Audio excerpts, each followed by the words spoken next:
Hello everyone, welcome back to our channel. ಇವತ್ತಿನ video ಬಂದು home ಮೇಕರ್ಗೆ ಯೂಸ್ ಆಗುವಂತಹ ವಿಡಿಯೋ ಆಗಿದೆ. ಸಾಮಾನ್ಯವಾಗಿ ನಾವು ಮನೆನ ಕ್ಲೀನ್ ಮಾಡ್ಲಿಕ್ಕೆ ಅಂದ್ರೆ ಫ್ಲೋರ್ ಕ್ಲೀನ್ ಮಾಡ್ಲಿಕ್ಕೆ ಆಗ್ಬೋದು, ಕಿಚನ್ ಕ್ಲೀನ್ ಮಾಡ್ಲಿಕ್ಕೆ ಆಗ್ಬೋದು, ಪ್ರತಿಯೊಂದಕ್ಕೂ ಕೂಡ ನಾವು ಮಾರ್ಕೆಟ್ ನಲ್ಲಿ ಸಿಗುವಂತಹ ಆರ್ಶ್ ಇರುವಂತಹ ಕೆಮಿಕಲ್ ಬೇಸ್ಡ್ ಲಿಕ್ವಿಡ್ ನ ಯೂಸ್ ಮಾಡ್ತಾ ಇರ್ತೀವಿ. ಅದ್ರ ಬದಲಿಗೆ ಮನೆಯಲ್ಲಿ ಸಿಗುವಂತಹ ವಸ್ತುಗಳನ್ನ ಯೂಸ್ ಮಾಡ್ಕೊಂಡು ಒಂದು ಮ್ಯಾಜಿಕ್ ಲಿಕ್ವಿಡ್ ನ ರೆಡಿ ಮಾಡ್ಕೊಂಡು ಮನೆನ ಯಾವ ರೀತಿ ಕ್ಲೀನ್ ಮಾಡ್ಕೋಬಹುದು ಅಂತ ಈ ವಿಡಿಯೋದಲ್ಲಿ ತಿಳಿಸ್ಕೊಡ್ತಾ ಇದ್ದೀನಿ. ಅದಕ್ಕೂ ಮೊದಲು ಯಾರೆಲ್ಲ ನನ್ನ ಚಾನೆಲ್ನ ಫಸ್ಟ್ ಟೈಮ್ ವಿಸಿಟ್ ಮಾಡ್ತಾ ಇದ್ದೀರಾ, ಪ್ಲೀಸ್ ಸಬ್ಸ್ಕ್ರೈಬ್ ಮಾಡ್ಕೊಂಡು ನೋಡಿ ಅಂತ ಕೇಳ್ಕೊಳ್ತೀನಿ. ಈ ಒಂದು ಮ್ಯಾಜಿಕ್ ಲಿಕ್ವಿಡ್ನ ರೆಡಿ ಮಾಡ್ಕೊಳ್ಳಿಕ್ಕೆ ನಾನು ಮೊದಲು ಒಂದು ಅರ್ಧ ಬೌಲ್ನಷ್ಟು ನೀರನ್ನ ಇಟ್ಕೊಂಡಿದ್ದೀನಿ. ಅಂದರೆ ಫಿಲ್ಟರ್ ವಾಟರ್ನ ಇಟ್ಕೊಂಡ್ರೆ ಬೆಟರ್. ಇದಕ್ಕೆ ಒಂದು 2 ಟೇಬಲ್ ಸ್ಪೂನ್ ಅಷ್ಟು ಡಿಟರ್ಜೆಂಟ್ ಪೌಡರ್ನ ಹಾಕೊಳ್ತಾ ಇದ್ದೀನಿ. ನೀವು ಯಾವುದಾದ್ರೂ ಡಿಟರ್ಜೆಂಟ್ ಪೌಡರ್ನ ಕೂಡ ಯೂಸ್ ಮಾಡಬಹುದು. ನೆಕ್ಸ್ಟ್ ನಾನು ಇವಾಗ ಇಲ್ಲಿ ಕ್ಲೀನಿಂಗ್ ವಿನೆಗರ್ನ ಹಾಕೊಳ್ತಾ ಇದ್ದೀನಿ. ಒಂದು 2 ಸ್ಪೂನ್ ಹಾಕೊಂಡ್ರೆ ಸಾಕಾಗುತ್ತೆ. ವಿನೆಗರ್ನ ಬದಲಿಗೆ ನಾವು ನಿಂಬೆಹಣ್ಣು ರಸವನ್ನು ಕೂಡ ಯೂಸ್ ಮಾಡಬಹುದು. ಡಿಟರ್ಜೆಂಟ್ ಪೌಡರು, ವಿನೆಗರು ಹಾಗೇನೆ ಅಡಿಗೆ ಸೋಡಾನ ಯೂಸ್ ಮಾಡ್ತಾ ಇದ್ದೀನಿ. ಅಡಿಗೆ ಸೋಡಾನ ಯೂಸ್ ಮಾಡುವಾಗ ನೋಡ್ಕೊಂಡು ನೀರು ಜಾಸ್ತಿ ಬಿಸಿ ಆಗಿದ್ರೆ ಕುದೀತಾ ಇರುವಂಥ ಹಂತದಲ್ಲಿ ನೋಡ್ಕೊಂಡು ಹಾಕ್ಬೇಕಾಗುತ್ತೆ. ಯಾಕೆಂದ್ರೆ ಇದು ರಿಯಾಕ್ಷನ್ ಅಂತೂ ಸ್ಟಾರ್ಟ್ ಆಗಿ ಉಕ್ಕಿ ಬರುವಂತಹ ಚಾನ್ಸಸ್ ಇರುತ್ತೆ. ಇದು ಸ್ವಲ್ಪನೇ ಹಾಕೊಂಡು ಮೀಡಿಯಂ ಟು ಲೋ ಫ್ಲೇಮ್ ನಲ್ಲಿ ಇಟ್ಕೊಂಡ್ರೆ ಬೆಟರ್. ಯಾಕೆಂದ್ರೆ ಉಪ್ಪು ಬಂದ್ಬಿಡುತ್ತೆ. ಸೊ ಹಾಗಾಗಿ ಈ ರೀತಿ ಒಂದು 2 ರಿಂದ 3 ಸಲ ತಿರುಗಿಸ್ಕೊಂಡು ಬಿಸಿ ಮಾಡ್ಕೊಂಡು ಅದು ಉಕ್ಕಿ ಬರ್ತಿದೆ ಅಂದಾಗಲೇ ಆಫ್ ಮಾಡಿದ್ರೆ ಫ್ಲೇಮ್ನ ಸಾಕಾಗುತ್ತೆ. ಇವಾಗ ಇದು ನಾನು ತಣ್ಣಗಾಗ್ಲಿಕ್ಕೆ ಬಿಟ್ಟಿದ್ದೀನಿ. ನಾವು ಈ ರೀತಿ ನಿಂಬೆಹಣ್ಣು ಹೋಳ್ಗಳೆಲ್ಲವನ್ನು ಕೂಡ ಯೂಸ್ ಮಾಡಿದಾದ್ಮೇಲೆ ಅಂದ್ರೆ ಅದ್ರ ರಸ ಎಲ್ಲವನ್ನು ಕೂಡ ಸ್ಕ್ವೀಸ್ ಮಾಡಿದಾದ್ಮೇಲೆ ಡೈರೆಕ್ಟ್ ಆಗಿ ಡಸ್ಟ್ಬಿನ್ಗೆ ಬಿಸಾಕ್ತಾ ಇರ್ತಿಲ್ಲ. ಅದ್ರ ಬದಲಿಗೆ ಈ ರೀತಿ ಸಿಂಕ್ಗಳೆಲ್ಲ ಏನಿರುತ್ತೆ, ಸಿಂಕ್ನಲ್ಲಿ ಪಾತ್ರೆಗಳನ್ನ ಯಾವಾಗಲೂ ತೊಳೆಯೋದ್ರಿಂದ ಸಿಂಕು ಯಾವಾಗಲೂ ಕೂಡ ಜಿಡ್ಡು ಮತ್ತೆ ಬ್ಯಾಡ್ ಸ್ಮೆಲ್ ಎಲ್ಲ ಕೂಡ ಬರ್ತಾ ಇರುತ್ತೆ ಅಲ್ವಾ. ಹಾಗೆ ಸಣ್ಣ ಸಣ್ಣ ಹುಳಗಳು, ಸೊಳ್ಳೆಗಳೆಲ್ಲ ಕೂಡ ಅವಾಯ್ಡ್ ಆಗಬೇಕು ಅಂದ್ರೆ ಈ ರೀತಿ ನಿಂಬೆಹಣ್ಣು ಹೋಳ್ಗಳನ್ನ 2-in-1 ಆಗೂ ಕೂಡ ಯೂಸ್ ಮಾಡ್ಕೋಬಹುದು. ಈ ಐಡಿಯಾ ಇಷ್ಟ ಆದ್ರೆ ಡೆಫಿನೆಟ್ಲಿ ಒಂದು ಲೈಕ್ನ ಮಾಡಿ.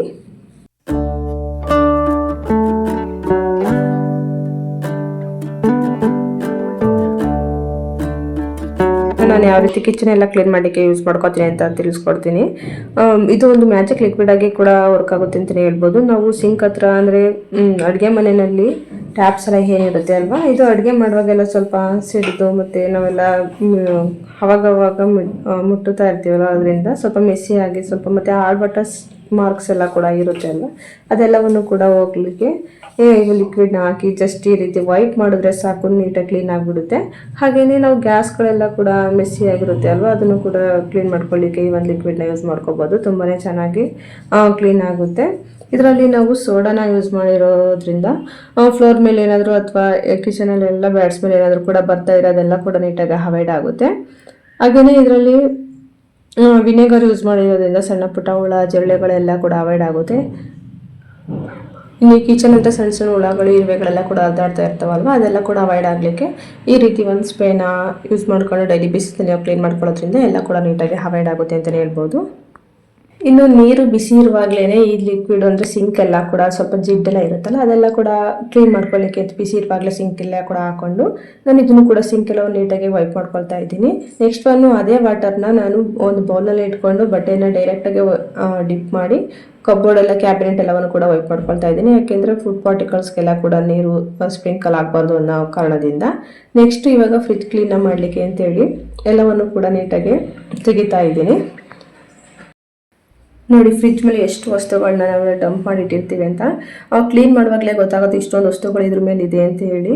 ನಾವು ಮನೆಯಲ್ಲಿ ಪ್ರತಿಯೊಬ್ಬರು ಕೂಡ ಹಾಗೇನೆ ಅಲ್ವಾ, ನಾವು ಯಾವ ವಸ್ತುಗಳು ಡೈರೆಕ್ಟಾಗಿ ಇಡ್ಲಿಕ್ಕೆ ಒಂದು ಕಂಫರ್ಟಬಲ್ ಪ್ಲೇಸ್ ಅಂತ ಇರುತ್ತೆ, ಅಲ್ಲಿ ತೊಗೊಂಡೋಗಿ ಇಡ್ತಾ ಇರ್ತೀವಿ. ಅಲ್ಲಿ ನಾವು ಕ್ಲೀನ್ ಮಾಡುವಾಗ ನೋಡಿದ್ರೆ ಅಷ್ಟೊಂದು ವಸ್ತುಗಳಾಗ್ಬಿಟ್ಟಿರ್ತೇವೆ. ಅದೆಲ್ಲವನ್ನು ಕೂಡ ನೀಟಾಗಿ ಕ್ಲೀನ್ ಮಾಡ್ಕೊಳ್ತಾ ಇದ್ದೀನಿ.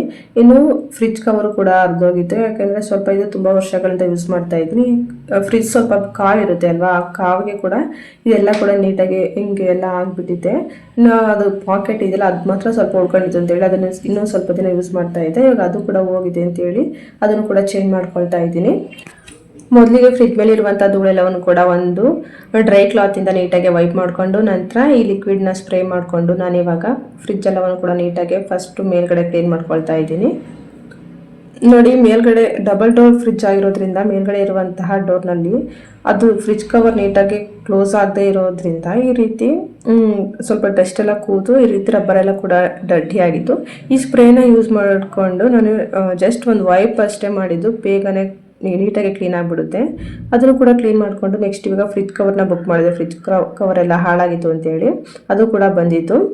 ಫ್ರಿಜ್ ಕವರ್ ಹೇಗಿದೆ ನೋಡೋಣ ಅಂತೇಳಿ ಓಪನ್ ಮಾಡ್ತಾ ಇದ್ದೀನಿ. ಇದು ಕೂಡ ತುಂಬ ಕ್ವಾಲಿಟಿ ಚೆನ್ನಾಗಿದೆ. ಮೊದಲು ಕೂಡ ಚೆನ್ನಾಗಿತ್ತು, ಅಂದರೆ ಫ್ರಿಜ್ಜು ಸ್ವಲ್ಪ ಯಾವಾಗಲೂ ಕೂಡ ಹೀಟ್ ಇರುತ್ತಲ್ವಾ, ಹಾಗಾಗಿ ಅದರಲ್ಲಿರುವಂತಹ ಕೆಳಗಡೆ ಲೇಯರ್ ಎಲ್ಲ ಹೋಗಿ ಫ್ರಿಜ್ ಕವರ್ ಹಾಳಾಗಿತ್ತು ಅದು.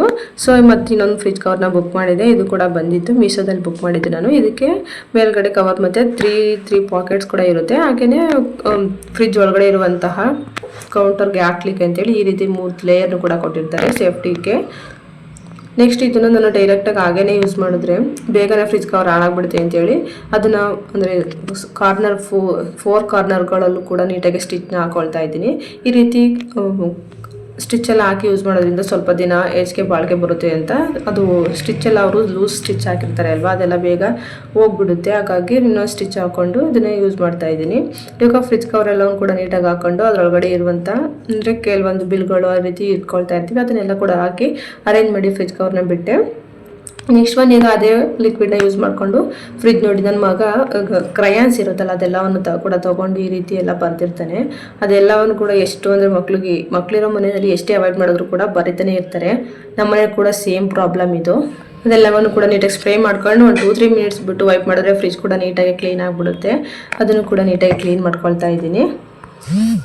ನೆಕ್ಸ್ಟ್ ಒನ್ ಬಂದು ಟಿವಿ ಯೂನಿಟ್ನು ಕೂಡ ಫಸ್ಟ್ ಇದರೊಳಗಡೆ ಇರುವಂತಹ ಪ್ರತಿಯೊಂದು ವಸ್ತುಗಳನ್ನು ಕೂಡ ತೆಗೆದು ಸೈಡ್ಗೆ ಇಟ್ಟು ಅದರಲ್ಲಿರುವಂತಹ ಸ್ವಲ್ಪ ಧೂಳು ಇರುತ್ತಲ್ಲ ಅದೆಲ್ಲವನ್ನು ಕೂಡ ನೀಟಾಗಿ ತೆಗೆದು ನಾನು ಫಸ್ಟ್ ಇದಕ್ಕೆಲ್ಲ ಕೂಡ ಒಂದು ಲೇಯರ್ನ ಯೂಸ್ ಮಾಡ್ತಾ ಇರ್ತೀನಿ. ಡೈರೆಕ್ಟಾಗಿ ಇಟ್ಟರೆ ಅದೆಲ್ಲ ಗಲೀಜು ಏನಾದರೂ ಕೂಡ ಮಿಸ್ ಆಗಿ ಮಕ್ಕಳು ಚೆಲ್ಲಿದ್ರು ಕೂಡ ಅದೆಲ್ಲ ಕರೆ ಅನ್ನೋದು ಹಾಗೆ ಉಳ್ಕೊಬಿಡುತ್ತೆ. ಹಾಗಾಗಿ ಒಂದು ಲೇಯರ್ನ ಯೂಸ್ ಮಾಡಿ ಇರ್ತೀನಿ. ನೆಕ್ಸ್ಟ್ ಇದೆಲ್ಲವನ್ನು ಕೂಡ ತೆಗೆದು ಇವಾಗ ಎಲ್ಲವನ್ನು ಕೂಡ ನೀಟಾಗಿ ವೈಪ್ ಮಾಡ್ಕೊಳ್ತಾ ಇದ್ದೀನಿ. ಈ ಒಂದು ಲಿಕ್ವಿಡ್ ತುಂಬಾ ಪವರ್ಫುಲ್ ಆಗಿ ವರ್ಕ್ ಮಾಡುತ್ತೆ ಅಂತಲೇ ಹೇಳ್ಬೋದು. ನನ್ನ ಮಗ ಎಲ್ಲ ಕಡೆ ಮನೆಯಲ್ಲಿ ಯಾವ್ಯಾವ ಪ್ಲೇಸ್ ಸಿಗುತ್ತೆ ಪ್ರತಿಯೊಂದು ಗೋಡೆಗಳಾಗ್ಬೋದು, ಈ ಟಿವಿ ಯೂನಿಟು ಫ್ರಿಜ್ ಏನು ಕೂಡ ಬಿಡಿದ್ರೆ ಎಲ್ಲ ಕಡೆ ಕ್ರಯಾನ್ಸಲ್ಲಿ ಬರೆದಿಟ್ಟಿರ್ತಾನೆ. ಎಲ್ಲನೂ ಕೂಡ ನೀಟಾಗಿ ಕ್ಲೀನ್ ಮಾಡಿ ಇವಾಗ ಪ್ರತಿಯೊಂದನ್ನು ಕೂಡ ಅದೇ ರೀತಿ ಜೋಡಿಸ್ಬಿಟ್ಟು ಫೈನಲಿ ಹೋಗಿ ಈ ರೀತಿ ಕಾಣಿಸ್ತಾ ಇದೆ ಟಿವಿ ಯೂನಿಟ್ ನೋಡಲಿಕ್ಕೆ. ಇನ್ನು ಈ ಪ್ರತಿಯೊಂದು ಎಲ್ಲ ಕೆಲಸವನ್ನು ಕೂಡ ಮುಗಿಸ್ಕೊಂಡು ಇವಾಗ ಮನೆ ಕಸ ಎಲ್ಲವನ್ನು ಕೂಡ ಹೊಡ್ಕೊಳ್ತಾ ಇದ್ದೀನಿ. ಮನೆಯಲ್ಲಿ ಚಿಕ್ಕ ಮಕ್ಳು ಇರೋದ್ರಿಂದ ಯಾವ ವಸ್ತುಗಳು ಎಲ್ಲಿರ್ತವೆ ಅಂತಲೇ ಹೇಳಲಿಕ್ಕೆ ಆಗೋದಿಲ್ಲ. ಎಷ್ಟೊಂದು ವಸ್ತುಗಳು ಎತ್ತಿಟ್ಬಿಟ್ಟು ಕಸ ಹೊಡಿತಾ ಇದ್ರು ಕೂಡ ಕೆಲವೊಂದು ವಸ್ತುಗಳು ಮತ್ತೆ ಸಿಗ್ತಾನೆ ಇರ್ತವೆ. ಚಿಕ್ಕ ಮಕ್ಳು ಇರುವಂಥ ಪ್ರತಿ ಮನೇಲಿ ಇದೇ ರೀತಿಯ ಪ್ರಾಬ್ಲಮ್ ಅಲ್ವಾ. ಫ್ಲೋರ್ ಕ್ಲೀನ್ ಮಾಡಲಿಕ್ಕೆ ನಾನು ಸ್ವಲ್ಪ ಉಪ್ಪು ಕಲ್ಲುಪ್ಪನ್ನ ಹಾಕೊಂಡಿದ್ದೀನಿ, ಹಾಗೆ ಸ್ವಲ್ಪ ಅರಿಶಿನ ಹಾಕೊಂಡು ಈ DIY ಲಿಕ್ವಿಡ್ನು ಕೂಡ ಹಾಕೊಳ್ತಾ ಇದ್ದೀನಿ. ಈ DIY ಲಿಕ್ವಿಡ್ನಲ್ಲಿ ನಾನು ಯೂಸ್ ಮಾಡಿರುವಂತಹ ವಿನೆಗರ್ನ ಯೂಸ್ ಮಾಡೋದ್ರಿಂದ ಸಣ್ಣ ಪುಟ್ಟ ಹುಳಗಳು ಜಿರಳೆಗಳೆಲ್ಲ ಕೂಡ ಅವಾಯ್ಡ್ ಆಗುತ್ತೆ. ಉಪ್ಪು ಯೂಸ್ ಮಾಡೋದ್ರಿಂದ ನೆಗೆಟಿವಿಟಿ ಅನ್ನೋದು ಕೂಡ ಹೋಗಿ ಪಾಸಿಟಿವ್ ಅನ್ನೋದು ಗೈನ್ ಆಗುತ್ತೆ. ಹಾಗೆ ಸೋಡಾನ ಯೂಸ್ ಮಾಡೋದ್ರಿಂದ ಫ್ಲೋರ್ ಮೇಲೆ ಏನಾದರೂ ಬ್ಯಾಟ್ಸ್ ಮೇಲೆ ಏನಾದರೂ ಇದ್ದರೆ ಅದು ಕೂಡ ಅವಾಯ್ಡ್ ಆಗುತ್ತೆ ಅಂತ ಹೇಳ್ಬೋದು. ಇನ್ನು ಚಳಿ ಮತ್ತು ಮಳೆಗಾಲದಲ್ಲಿ ಎಲ್ಲಂದ್ರಲ್ಲಿ ಜೇಡರ ಬಲೆ, ಸಣ್ಣ ಸ್ಪೈಡರ್ ವೈಬ್ಸ್ ಅನ್ನೋದು ಕೂಡ ಕಾಣಿಸ್ತಾ ಇರುತ್ತೆ ಅಲ್ವಾ. ಇದೆಲ್ಲ ಕೂಡ ಅವಾಯ್ಡ್ ಆಗಬೇಕು ಅಂದರೆ ಈ ಲಿಕ್ವಿಡ್ ತುಂಬ ಬೆಸ್ಟ್ ಅಂತಲೇ ಹೇಳ್ತೀನಿ. ಇನ್ನು ಪೂಜಾ ರೂಮ್ನಲ್ಲೂ ಕೂಡ ಇರುವಂತಹ ಪ್ರತಿ ಫ್ಲೋರ್ ಕೂಡ ಇದೇ ಲಿಕ್ವಿಡ್ನ ಯೂಸ್ ಮಾಡಿಕೊಂಡು ನಾನು ವೈಪ್ ಮಾಡ್ಕೊಳ್ತಾ ಇದ್ದೀನಿ.